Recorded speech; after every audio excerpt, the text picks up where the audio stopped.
ꯃꯈꯣꯏ ꯁ꯭ꯀꯨꯜꯒꯤ ꯁ꯭ꯇꯨꯗꯦꯟꯠ ꯅꯨꯄꯤꯁꯤꯡꯅ ꯉꯥꯎꯅꯩ꯫ ꯑꯕꯤꯅꯥꯁꯅ ꯍꯥꯏ ꯑꯦꯚ꯭ꯔꯤꯋꯥꯟ ꯍꯥꯏꯔꯛꯄꯗꯨꯗ ꯃꯈꯣꯏ ꯀ꯭ꯂꯥꯁ ꯃꯅꯨꯡꯗ ꯂꯩꯔꯝꯃꯤꯕ ꯅꯨꯄꯤꯁꯤꯡꯅ ꯍꯦꯂꯣ ꯍꯥꯏꯔꯛꯏ꯫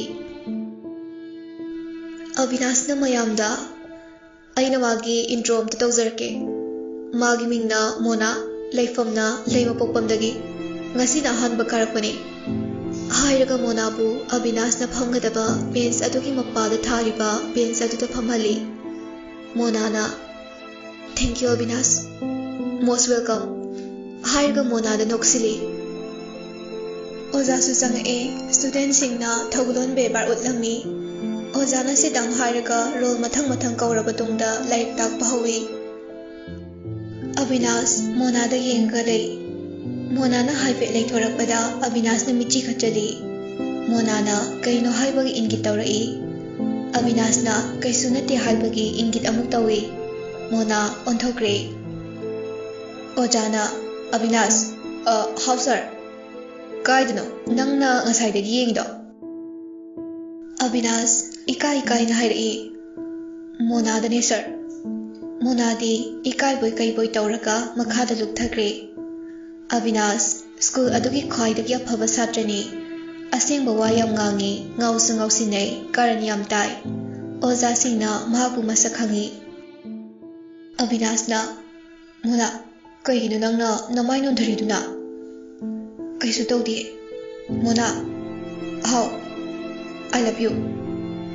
ꯃꯣꯅꯥꯗꯨ ꯑꯃꯨꯛꯀ ꯍꯦꯟꯅ ꯏꯀꯥꯏꯗꯨꯅ ꯂꯨꯛꯊꯈꯤ꯫ ꯑꯣꯖꯥꯅ ꯈꯣꯟ ꯀꯟꯅ "ꯑꯕꯤꯅꯥꯁ, ꯈꯪꯉꯦ ꯁꯥꯔ, ꯃꯁꯤꯗꯗꯤ ꯐꯨꯔꯒꯦ" ꯍꯥꯏꯔꯒ ꯆꯩ ꯄꯨꯗꯨꯅ ꯂꯥꯛꯏ꯫ "ꯁꯥꯔ, ꯅꯥꯅꯤꯕ" ꯍꯥꯏꯔꯒ ꯀ꯭ꯂꯥꯁ ꯃꯅꯨꯡꯗꯨꯗ ꯆꯦꯜꯂꯤ꯫ ꯑꯕꯤꯅꯥꯁ ꯆꯦꯟꯅ ꯍꯥꯏꯔꯛꯏ꯫ "ꯁꯥꯔ, ꯑꯩ ꯑꯁꯦꯡꯕꯗꯣ ꯍꯥꯏꯔꯛꯀꯦꯕ, ꯆꯩꯗꯣ ꯊꯝꯃꯣꯕ ꯁꯥꯔ." "ꯅꯪꯒꯤ ꯀꯔꯝꯕ ꯑꯁꯦꯡꯕ ꯋꯥꯅꯣ?" ꯍꯥꯏꯔꯒ ꯆꯩꯗꯣ ꯊꯝꯃꯤ꯫ "ꯑꯣꯏ, ꯅꯪꯒꯤ ꯃꯐꯝꯗ ꯂꯥꯛꯑꯣ." "ꯍꯣꯏ ꯁꯥꯔ" ꯍꯥꯏꯔꯒ ꯂꯥꯛꯏ꯫ ꯂꯥꯛꯅ ꯍꯥꯏꯔꯛꯏ꯫ "ꯁꯥꯔꯅ ꯇꯥꯟꯅꯔꯛꯄꯁꯤꯗꯤ ꯋꯥꯏꯍꯦ" ꯍꯥꯏꯔꯛꯄꯗꯨꯗ ꯑꯣꯖꯥꯗꯨ ꯇꯥꯔꯗꯨꯅ "ꯀꯩꯕ?" ꯍꯥꯏꯗꯨꯅ ꯀꯟꯅ ꯂꯥꯎꯔꯛꯄꯗꯨꯗ ꯑꯕꯤꯅꯥꯁ ꯁꯤꯠꯂꯒ ꯇꯥꯏ꯫ ꯁꯥꯇ꯭ꯔꯁꯤꯡꯗꯨ ꯋꯥ ꯅꯣꯛꯏ꯫ ꯃꯔꯛꯇꯨꯗ ꯃꯣꯅꯥꯁꯨ ꯅꯣꯛꯄ ꯌꯥꯎꯏ꯫ "ꯑꯌꯣꯃꯥ, ꯁꯤꯔꯦ" ꯍꯥꯏꯗꯨꯅ ꯀꯞꯄꯛꯀꯦ ꯇꯧꯏ꯫ ꯀ꯭ꯂꯥꯁ ꯑꯗꯨ ꯌꯥꯝꯅ ꯂꯥꯡꯕꯗꯨꯗ ꯄ꯭ꯔꯤꯟꯁꯤꯄꯥꯜ ꯂꯥꯛꯏ꯫ ꯑꯕꯤꯅꯥꯁꯅ "ꯀꯩꯅꯣ ꯁꯥꯔ, ꯑꯗꯨ ꯀꯟꯅ ꯂꯥꯎꯔꯤꯗꯨꯕꯣ? ꯉꯥꯎꯕꯨ ꯉꯥꯎꯕ꯭ꯔꯥ ꯀꯩꯅꯣ ꯈꯪꯗꯦꯅꯦ." "ꯀꯔꯤꯕ ꯍꯧꯖꯤꯛꯀꯤꯗꯣ?" ꯍꯥꯏꯔꯒ ꯆꯩ ꯄꯥꯏꯗꯨꯅ ꯂꯥꯛꯏ꯫ "ꯍꯣꯏꯃꯥ, ꯁꯤꯔꯦ" ꯍꯥꯏꯔꯒ ꯆꯦꯜꯂꯤ꯫ ꯊꯣꯡꯂꯣꯝꯗ ꯆꯦꯟꯊꯣꯔꯛꯄꯗ ꯄ꯭ꯔꯤꯟꯁꯤꯄꯥꯜꯒ ꯃꯈꯣꯏ ꯑꯅꯤ ꯊꯦꯡꯁꯤꯟꯅꯩ꯫ ꯃꯈꯣꯏ ꯑꯅꯤ ꯄꯨꯟꯅ ꯇꯨꯁꯤꯜꯂꯤ꯫ ꯑꯕꯤꯅꯥꯁꯇꯤ ꯋꯥꯜꯗ ꯌꯩꯁꯤꯟꯗꯨꯅ ꯃꯀꯣꯛꯇꯨ ꯏ ꯉꯥꯛꯇ ꯉꯥꯏꯔꯤ꯫ ꯑꯗꯨ ꯎꯕꯗ ꯁꯥꯇ꯭ꯔ ꯑꯃꯗꯤ ꯑꯣꯖꯥꯁꯤꯡ ꯆꯦꯟꯁꯤꯜꯂꯤ꯫ ꯃꯣꯅꯥꯅ "ꯑꯕꯤꯅꯥꯁ." ꯑꯕꯤꯅꯥꯁ ꯍꯥꯎ ꯍꯥꯏꯅ ꯈꯨꯝꯂꯝꯂꯒ ꯑꯗꯨꯃꯛ ꯋꯥꯟꯊꯈ꯭ꯔꯦ꯫ ꯉꯥꯏꯍꯥꯛ ꯂꯩꯔꯒ ꯑꯕꯤꯅꯥꯁꯅ ꯋꯥꯈꯜ ꯇꯥꯔꯛꯄꯗ ꯃꯃꯥ, ꯃꯄꯥ, ꯃꯃꯥꯟꯅꯕꯁꯤꯡ ꯑꯃꯗꯤ ꯃꯣꯅꯥ ꯂꯩꯔꯝꯃꯤ꯫ ꯑꯕꯤꯅꯥꯁꯅ "ꯏꯃꯥ." ꯑꯕꯤꯅꯥꯁꯀꯤ ꯃꯃꯥ ꯖꯃꯨꯅꯥꯅ "ꯍꯥꯎ, ꯏꯆꯥꯕꯨ ꯀꯩꯁꯨ ꯇꯧꯗ꯭ꯔꯕ?" "ꯏꯃꯥ." ꯑꯕꯤꯅꯥꯁꯅ "ꯁꯥꯔ." ꯑꯣꯖꯥꯁꯤꯡꯅ "ꯍꯥꯎ, ꯁꯥꯔ ꯅꯅꯥꯎ ꯃꯈꯣꯏ ꯁ꯭ꯀꯨꯜꯒꯤ ꯄ꯭ꯔꯤꯟꯁꯤꯄꯥꯜꯅꯤ." ꯅꯅꯥꯎꯅ "ꯑꯕꯤꯅꯥꯁ, ꯅꯪ ꯊꯨꯅ ꯅꯥꯕ ꯐꯔꯣꯀꯣ." "ꯁꯥꯔ ꯆꯥꯎꯕ ꯃꯈꯣꯏꯒꯤ ꯀ꯭ꯂꯥꯁ ꯇꯤꯆꯔꯅꯤ ꯆꯥꯎꯕꯅ." "ꯑꯕꯤꯅꯥꯁ, ꯅꯪ ꯌꯥꯝ ꯊꯨꯅ ꯐꯔꯣꯀꯣ. ꯅꯪꯅ ꯁ꯭ꯀꯨꯜ ꯀꯥꯔꯛꯇꯕꯁꯦ ꯌꯥꯝ ꯅꯨꯡꯉꯥꯏꯇꯦꯕ." ꯑꯕꯤꯅꯥꯁꯅ "ꯍꯣꯏ ꯁꯥꯔ." ꯅꯅꯥꯎꯅ "ꯑꯗꯨꯗꯤ ꯑꯩꯈꯣꯏ ꯑꯃꯨꯛ ꯆꯠꯂꯨꯈꯤꯒꯦꯀꯣ." "ꯍꯣꯏ ꯁꯥꯔ."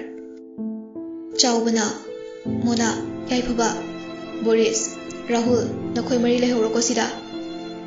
ꯃꯣꯅꯥꯅ "ꯍꯣꯏ ꯁꯥꯔ."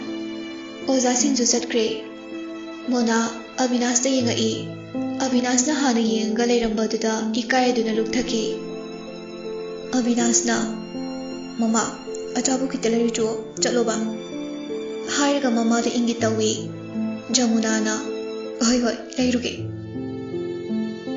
ꯏꯕꯣꯍꯜꯅ "ꯑꯩꯁꯨ ꯗꯣꯛꯇꯔ ꯑꯝꯇ ꯎꯅꯔꯨꯈꯤꯒꯦ."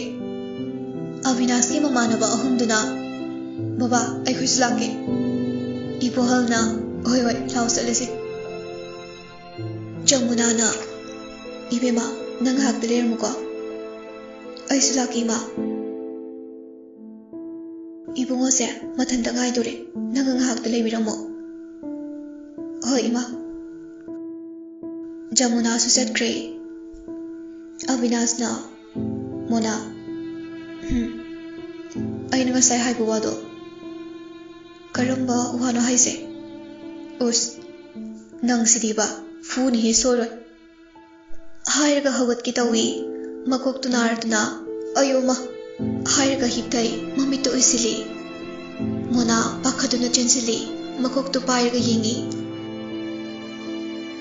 Avinash na Mona gi makuto pairaga hairi. Aina nang nusi haibado yaroidra. Khutsi thado oi. Nang ai nusibra nusidabra hairo aduga thadoke.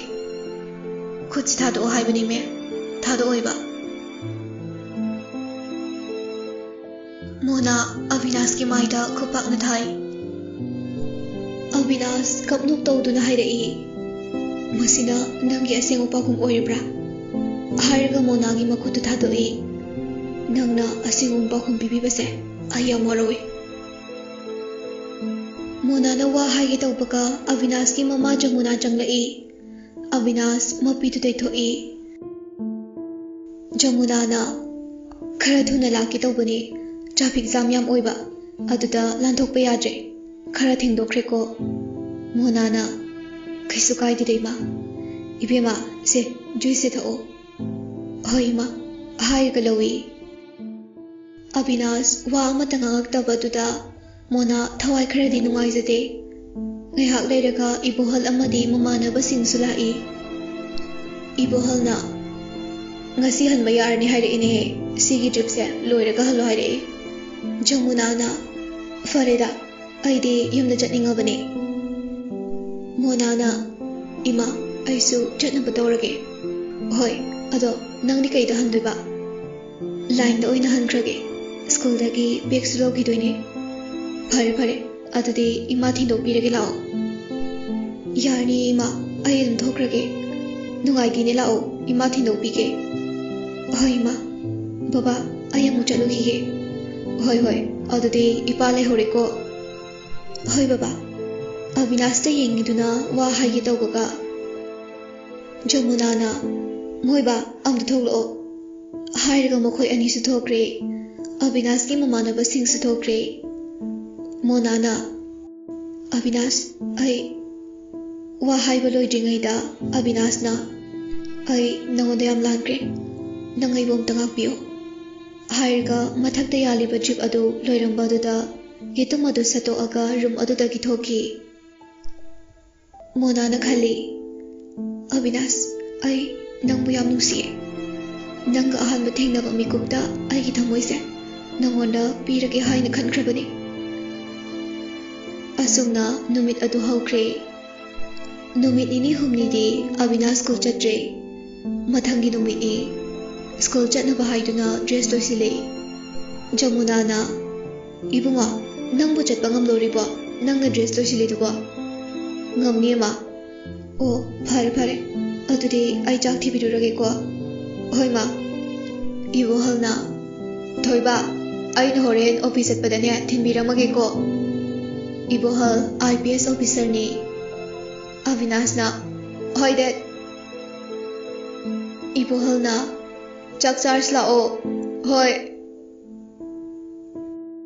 mapa machadu chak charba matung Ibohal na Avinash bu school phawba thinbirai. Lehorage ko dad. Bye. Ibohal su bye hairamaga chatkre. Avinash classroom da changduna mahaki bench ta phammi. Ngaihak leiraga Mona su changai. Mona na hi Avinash. Avinash khumde. Mona thawai kharadi nungaizade. Mahaki phambam duda changduna phammi. Makhoi animal tumina leinai. Ngaihak leiraga Iliza su lai. Iliza na hi Avinash. Avinash sat khummi. Hello. Iliza na kai mathel charage. Nga thongba nangdi. Akhoi gi ironba Mona nangdi. Ngasi di charaktre. Kai gino. Kaisi tawdeda. Avinash na Iliza nang aswaidam da thonglo. Iliza su ꯍꯣꯏ ꯍꯥꯏꯔꯒ ꯊꯣꯛꯈ꯭ꯔꯦ꯫ ꯃꯣꯅꯥꯅ ꯈꯜꯂꯤ, ꯑꯕꯤꯅꯥꯁ, ꯅꯪ ꯑꯩꯕꯨ ꯅꯨꯡꯁꯤꯗ꯭ꯔꯕꯣ? ꯀꯔꯤꯒꯤꯅꯣ ꯑꯩꯅ ꯀꯧꯕ ꯈꯨꯝꯗ꯭ꯔꯤꯕ? ꯅꯪ ꯑꯩꯉꯣꯟꯗ ꯁꯥꯎꯔꯤꯔꯣ? ꯑꯩ ꯅꯪꯒꯤ ꯅꯐꯝꯗ ꯌꯥꯝ ꯂꯥꯟꯈ꯭ꯔꯦ꯫ ꯋꯥꯈꯜ ꯈꯜꯂꯤꯉꯩꯗ ꯏꯂꯤꯖꯥ ꯆꯪꯉꯛꯏ꯫ इलिजाना, मोना से अचापोने कनाना पिरइनो मीना बिरकपनी मीदो कनानो इलिजा ललत तौरगा हरई मोना साउरगा हरई कनानो हाइबनी इलि नंग साउदी सारकनुको मीदो अविनाश ने माना बिरकपनी नंग चाक चारकते हाइबदुदा अदो ngसाइना हाइबे याद्रो हौजिक तमो मोनोंग लई ngahak lerga Avinash nupi amaga nok noktuna changai nupi adu masak phajai makhoi anina nok noktuna changakpadu ubada charamba chapotu dustbin langthoi Avinash monana chapo langthokhi baduda thawai kharadi nungai jate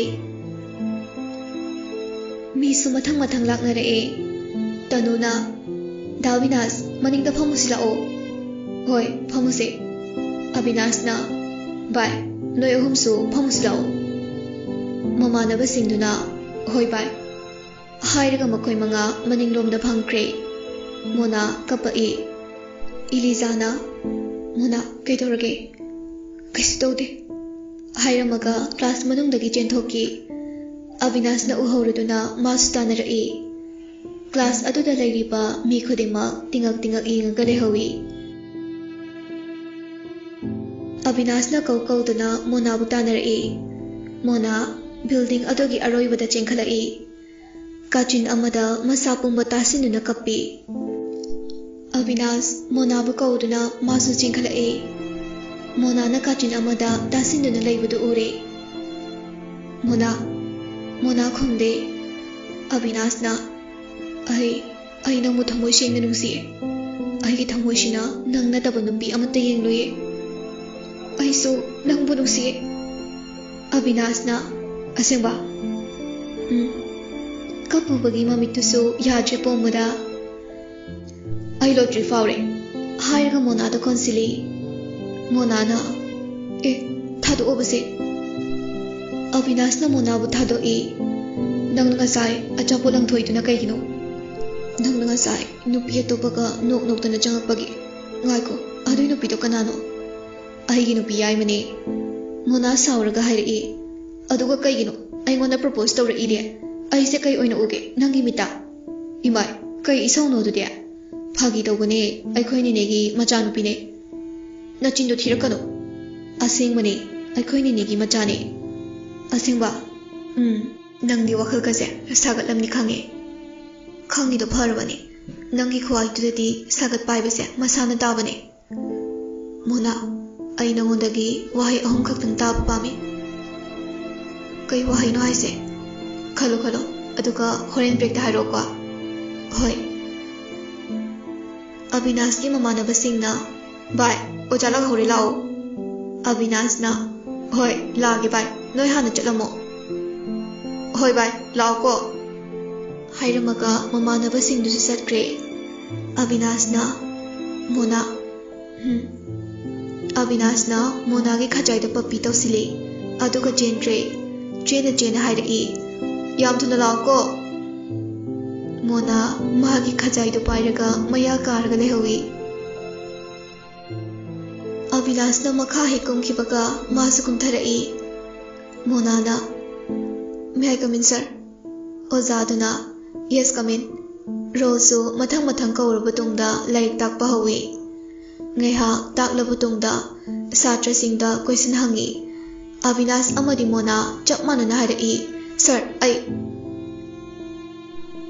makhoi ani yengnaraga noksinai Mona na hana haire mathangda Avinash na mu harai ojana very good sit down ngaiha leiraga bell takre class su mathang tawduna break ki matamni Avinash na oi lao sida Mona na kaino sida lao haiba hoi hairaga Avinash ki manakta chatli Avinash na aina ngasai haibado kaino nang ngasai haiba haisiba ꯅꯪ ꯉꯁꯤꯅꯦ ꯁꯣꯏꯗꯅ ꯁꯤꯔꯅꯤꯌꯦ 3 word ꯈꯛꯇ ꯇꯥꯅꯤꯡꯉꯦ ꯍꯥꯏꯕꯗꯣ ꯑꯣ ꯑꯗꯨꯗꯣ ꯑꯩ ꯈꯪꯕ ꯉꯝꯗ꯭ꯔꯦ ꯎꯁ ꯅꯪ ꯑꯩ ꯅꯨꯡꯁꯤ ꯍꯥꯏꯈꯤꯗꯥꯏꯅꯦ ꯅꯨꯡꯁꯤ ꯍꯥꯏꯕ ꯎꯁ ꯂꯣꯏꯔꯦ ꯅꯪ ꯁꯤꯗꯤꯕ I love you haiba wahiduneba o aingoding o ikaijay talle ai saur ora saur kanu nangna saubudo